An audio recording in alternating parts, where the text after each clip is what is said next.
words of Bob Avakian have resonated with me more than anything I've ever read.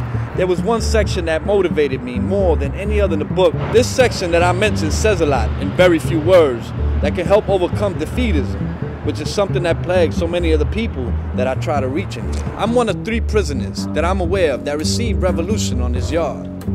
We're in different parts of the yard, but all 3 of us come across the same defeatist attitudes. Even when we're able to convince others that the present economic system is our common enemy. The answers are usually the same. Yeah, but we can't do nothing about it. I believe this section of the memoir that I'm speaking of does a lot to combat that kind of thinking in a very effective way. I think of a conversation I had with a friend when I was a teenager. He was a little older than me, and he was going to medical school. He was going to go into cancer research because he wanted to help find a cure for cancer.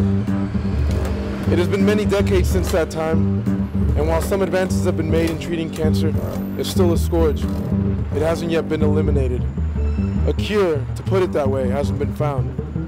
But that person has been working in this field all these years, and I would never say that his efforts have been wasted just because cancer is still here. The need to eliminate cancer, or find a cure for it, if you will, is as great as ever. And if you take a scientific approach to disease, you know that it is within the realm of possibility to find the means to eliminate this scourge on humanity, and that it is worth persevering in that effort. Now, I know it might be too late to give my opinion on the basics book, but here goes. There isn't anything more important that your life could be about, and whatever you end up contributing during the course of your lifetime is the most important and the most uplifting thing that you could possibly do.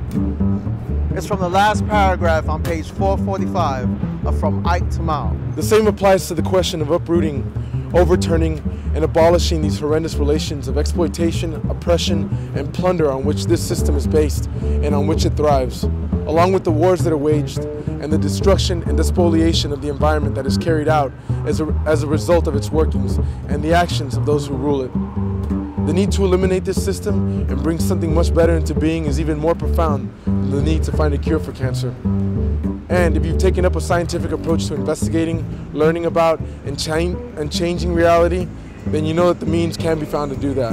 Above all, however, what I admire most about Avakian's life story and leadership is his tenacity and fortitude to maintain the struggle despite the 3 decades he's been in the trenches.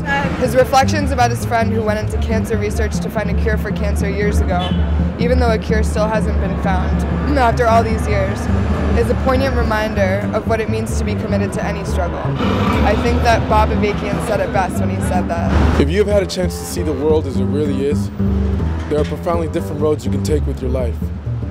You can just get into the dog-eat-dog and most likely get swallowed up by that while trying to get ahead in it. You could put your snout into the trough and try to scarf up as much as you can while scrambling desperately to get more than others. Or you could try to do something that would change the whole direction of society and the whole way the world is. When you put those things alongside each other, which one has any meaning?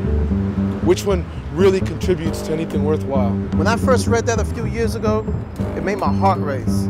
Now, what I'm in prison for isn't important or uplifting, and it definitely didn't contribute to anything positive.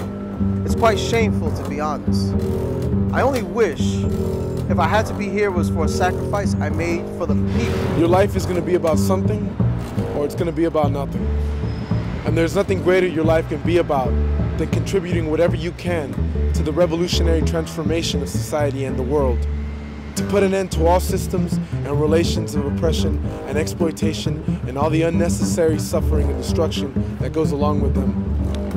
I have learned that more and more deeply through all the twists and turns and even the great setbacks as well as the great achievements of the communist revolution so far, in what are really still its early stages historically.